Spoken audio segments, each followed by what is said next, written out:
Pagkatapos nating talakayin ang 17 videos ni Makagago sa last upload kung paano niya in-expose at tinapos ang career ni Francis Leo Marcos, tatalakayin na naman natin ngayon ang susunod na 23 videos matapos itong pumunta sa National Bureau of Investigation.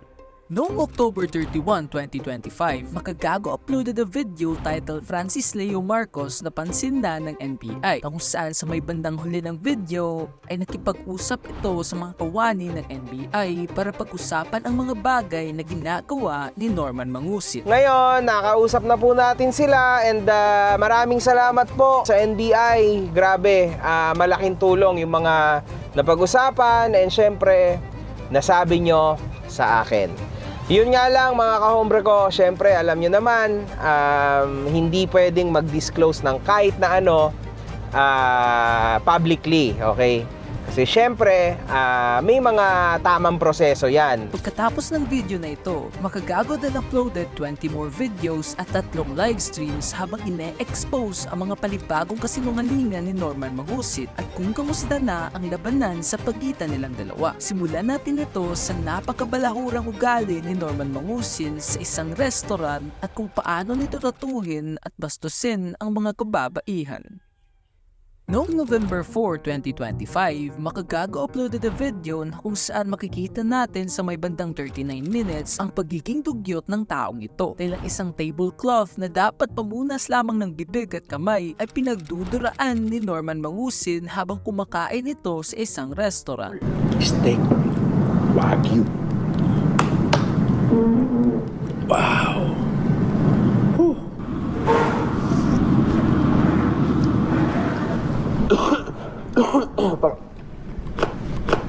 Agad naman itong kinall out ni Makagago stating na makakasira ito sa establishment ng kanyang kinakainan dahil sa sobrang dugyot ng kanyang ginagawa. Ang dugyot! Dura, suka, ewan ko, dahak, anong ginagawa niya sa harap ng hapagkainan.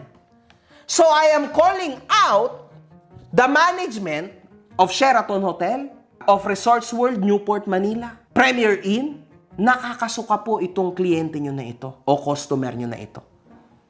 And actually, makakatarnish pa po ito ng reputation nyo. Kasi trending ito sa social media kung paano siya magdadahak, magdudura sa inyong mismong restaurants. Hindi lamang din itong ugali ni Norman Mangusit na sobrang dugyot. Dahil makikita din natin sa isang live stream nito na mayroong isang viewer na nag-comment stating na kawawa daw ito at dahil hindi nakascore sa kanyang peking asawa sapagkat mabaho daw ang bibig nito, na kung saan naman sinagot ni Norman ng Idol, di ka daw naka-score kay Mayo, mabaho daw bunganga mo. Tarantado, kumakain ng burat yun, si Mayo. Bobo mo. Pwede ba di maka-score? Siyempre pakakainin ko ng titi yun. Ano ka ba? Bobo ka, no? Bobo. hindi lamang din si Mayo ang natatanging babae na kanyang binastos. Dahil sa bawat pagkakataon na mayroon itong babaeng makikita, parang hindi mapigilan ni Norman Mangusit ang kanyang sarili na bastusin sila. Gaya na lamang din sa isang babae na kasama ni Norman dati sa kulungan. Dahil habang sa kalagitnaan nito ng interview nilang dalawa ni Makagago, she suddenly stated na Ngayon wala na masyadong pumapansin-pansin sa kanya. So, dumating yung time na ito na nga yung about na dun sa nag-uusap kami nung KSL ko or boyfriend-boyfriend ko. Okay. Kasi hapon yun. Eh, pumasok yung KSL ko sa loob ng selda nila. May kinuha. May ipapakita kasi sa akin na parang damit-damit. Nung pumasok, tapos biglang tumapat sa akin. Sino? Si FLM. Okay. At sumenyas ng ganun. Oh. So, syempre, sabi ko, oh. Tapos sabi niya, oo, ikaw. Sabi niya sa akin. Eh, di, hindi ko pinansin. Syempre. Nintay ko na lang yung KSL ko. Sinabi ko nga, dumating KSL ko, sinabi ko. Okay. Sabi ko, walang yayan, bakit bastos yan? Sabi ko ganun. sa isa ding pagkakataon, habang kumakain ito sa isang restaurant sa Boracay, umira na naman ang pagiging bastos nito sa mga kababaihan. Dahil kahit na wala naman itong ginagawa sa kanya, napagpasya ni Norman na pagtawanan at laitin ang nananahimik na mag-ina and stated na May nakaupo. Ang tibay ng magnani yun, nakapanty parehas, tingin mo. Isang bondat na mukhang tutubi, kita mo, ang tibay, Oh. Mukhang tutubi, nakapanty, Hindi na nahiya, ang laki ng puso mo. Ano pa talaga, talagang ipinangalandakan pa talaga yung laki ng puso niya. Napakabastos itong animal na to. Bastos si Manong Norman. Mapanglait masyado. Kaya makikita natin na hindi lamang puro kasinungalingan at kayabangan ang lumalabas sa mga bibig na to, kundi pati na rin pala ang pagiging bastos sa mga kababaihan at sa paligid nito ay mayroon na din pala sa kanya. Noong November 11, 2025, habang nagaganap ang isang livestream ni Norman Mangusin, makikita natin na kahit nagmamaneho ito sa isang highway, patuloy pa rin itong ginagamit ang kanyang cellphone at hindi man lang marunong magsuot ng seatbelt. Yan napagpasya ni Makagago na i-call out si Norman dahil sa gawain ito and stated na, Makikita natin itong nagmamaneho ng walang seatbelt at patuloy na gumagamit ng kanyang cellphone. Ay, naku, pare, bagsak naman nito. Shout out! Nakakatuwa.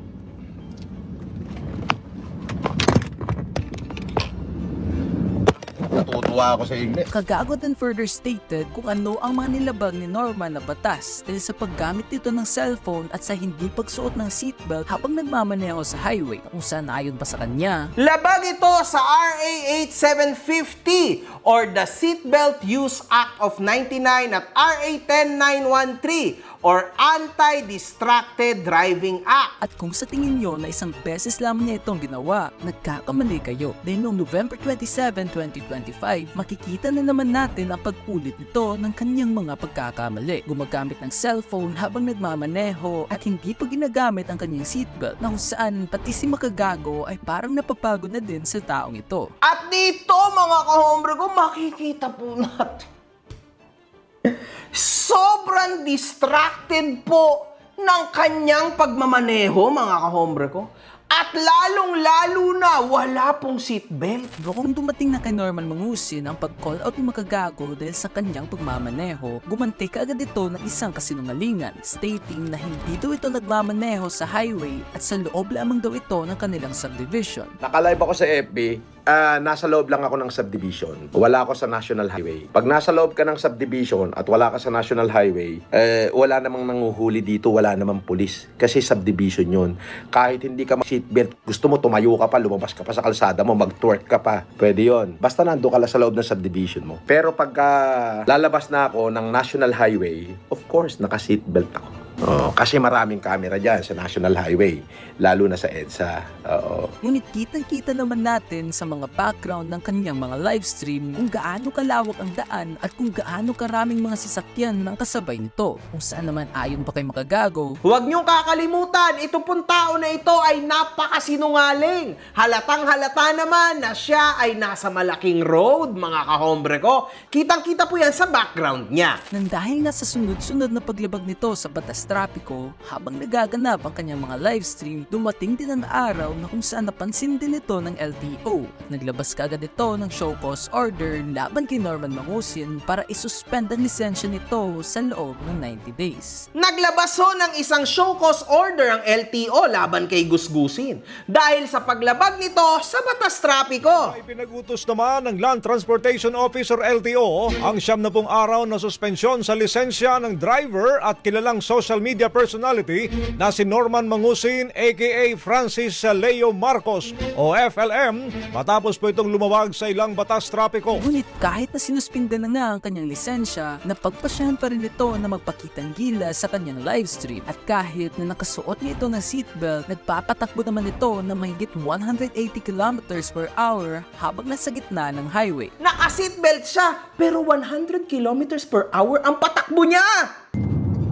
But as you see, I'm running at the incredible speed of 180 km an hour. Kasing grabe. At kung sa tingin nyo na dito na nagtatapos ang napakatangang pagmamaneho ni Norman Mangusin, nagkakamali kayo. Dahil sa loob ng mahigit 1 oras ng pag-livestream nito, makikita natin na hindi na naman ito nakasuot ng kanyang seatbelt at kahit na si Makagago ay pinagtatawanan na lamang ang katangahan ng taong ito. At meron ka ring isang video na napakatagal po, almost 1 hour video, na siya ay nagmamaneho ng walang seatbelt. Talaga naman palang nasa dugo mo na ang pagiging ulaga. Doon ka na lang mag-seatbelt sa National Prison. Intindihin nyo naman si Gusgus. Ayaw niya seatbelt kasi di worth it iligtas ang buhay niya. Dahil nga kailangan pa ni Makagago ng mga reliable sources kung totoo ba ang mga alegasyon sa mga ginagawa ni Norman Mangusin, he decided na i-contact ang iba't ibang mga tao na nakasama ni Norman sa panahon na sa loob pa ito ng kulungan, noong nagaganap pa ang mga scams ito at higit sa lahat ang mga taong nabiktima nito. Kaya sinimulan niya ito sa pagkumpirma kung ano nga ba ang kanyang ginagawa sa loob ng kulungan at kung totoong pagmamayabang lamang ang naiaambag nito, kung saan naman ayon pa sa mga kakos nito. So, ibig sabihin, itong tao na to ay isang malaking kwentong barbero. Tama? Wala. Gope yan. Wala ang wala ang isang salita yan. Puro wento. Wala.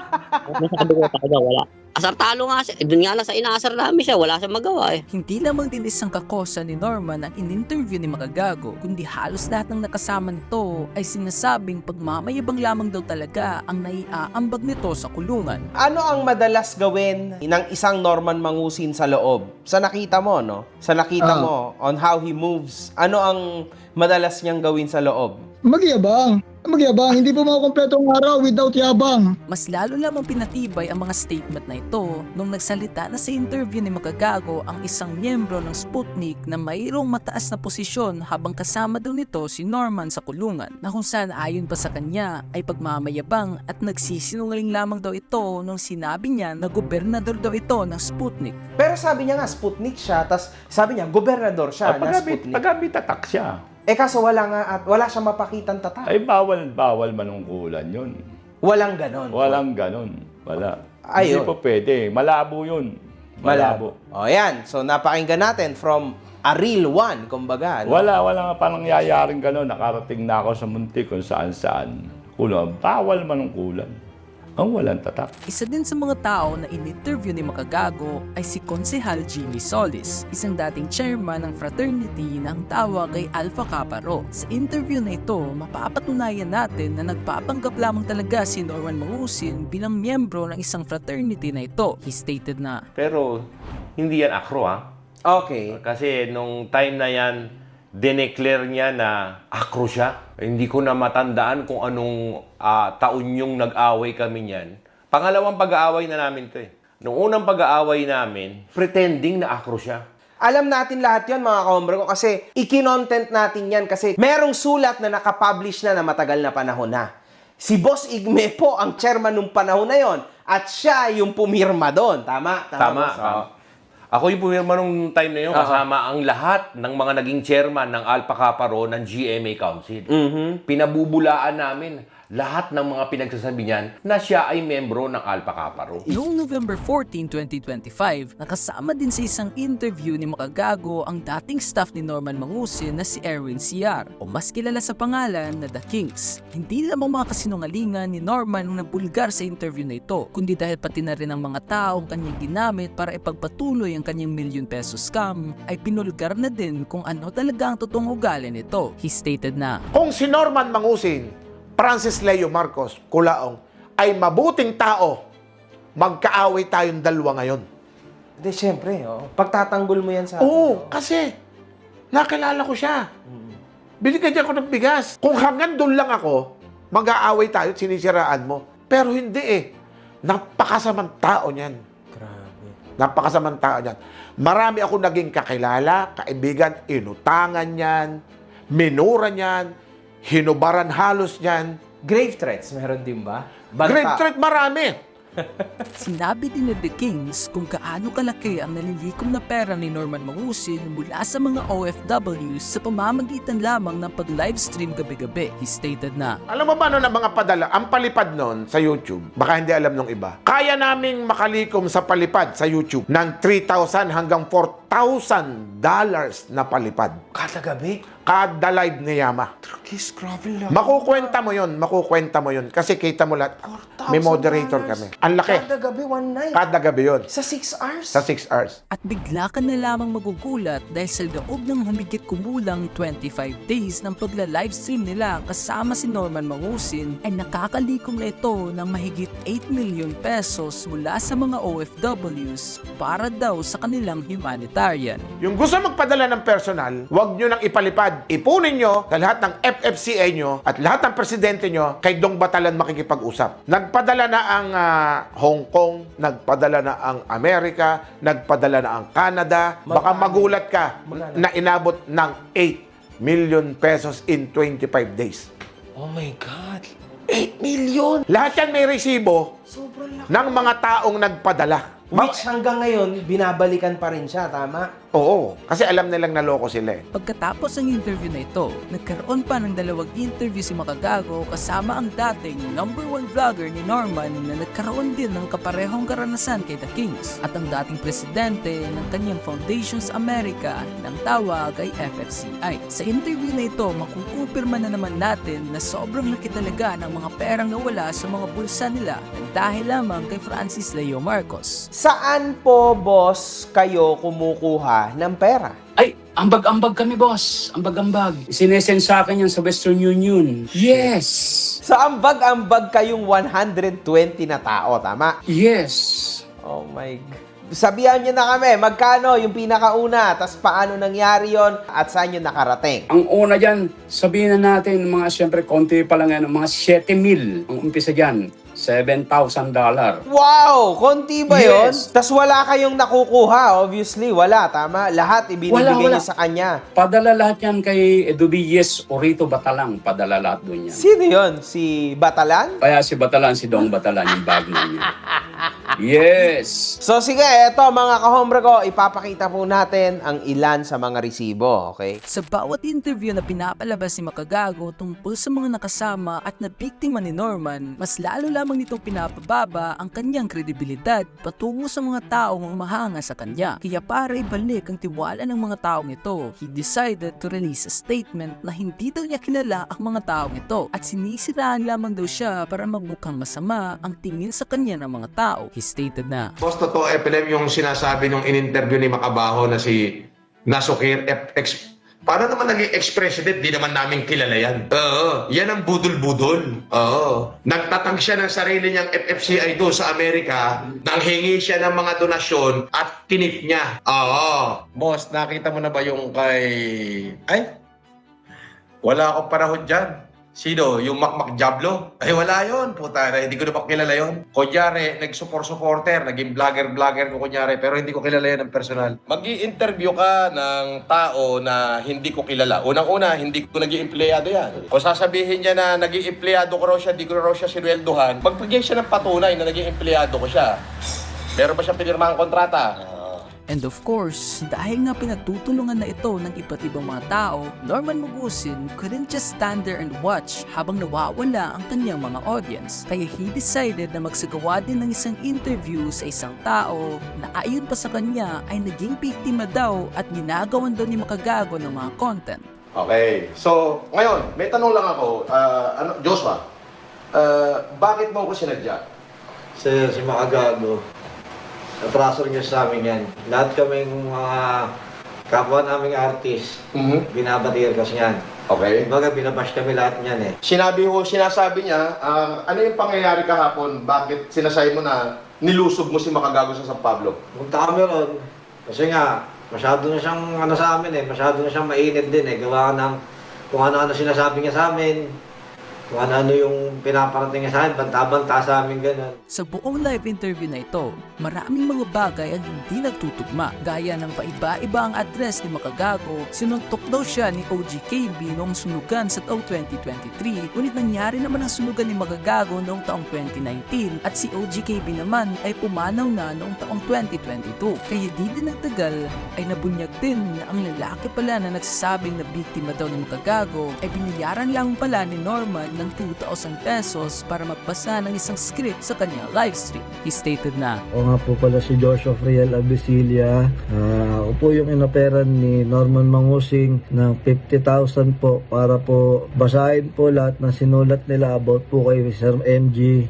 Nandun po ako noon sa motor shop po, malapit po sa subdivision nila na naghahanap po sila ng mga tao. Sakto po, nung paglabas ko po ng motor shop at mananangalian na po ako, nakita po nila ako, tinanong po nila kung gusto ko daw po ng 50,000, bibigyan daw po nila ako. Tinanong ko po kung anong gagawin ko. Sabi po nila, babasahin ko lang daw po yung mga sinulat po nila na script para po sabihin kay Sir MG habang binibidyoan po nila ako. So ngayon, di sabi po nila, pagka daw po tapos namin, ibibigay daw po yung 50,000. Nung natapos na po kami, ang binigay lang po sa akin is 2,000. malalaman din natin dahil sa isang page na nagngangalang Food Genius, ang lalaki pala nakasali sa interview na ito ay mayroong warrant of arrest na kung saan naman pinagsabihan ng mga gago ng Ikaw ay may warrant of arrest. Sa internet ka pa pakalat-kalat, dali ka tuloy. Hindi ka nag-iisip. May isa na naman pong tao, mga kahombre ko, ang nasira ang buhay dahil kay Kulaong. Isipin nyo yon, nananahimik ang buhay, pinangakuan ng kasinungalingan nung kinagat, 2,000 lang ang binigay. Ang ipinangako ay 50,000. inoferan 50k. 2k lang binigay. Tanga, kahit bumaliktad ka, damay ka na sa kaso, yari ka.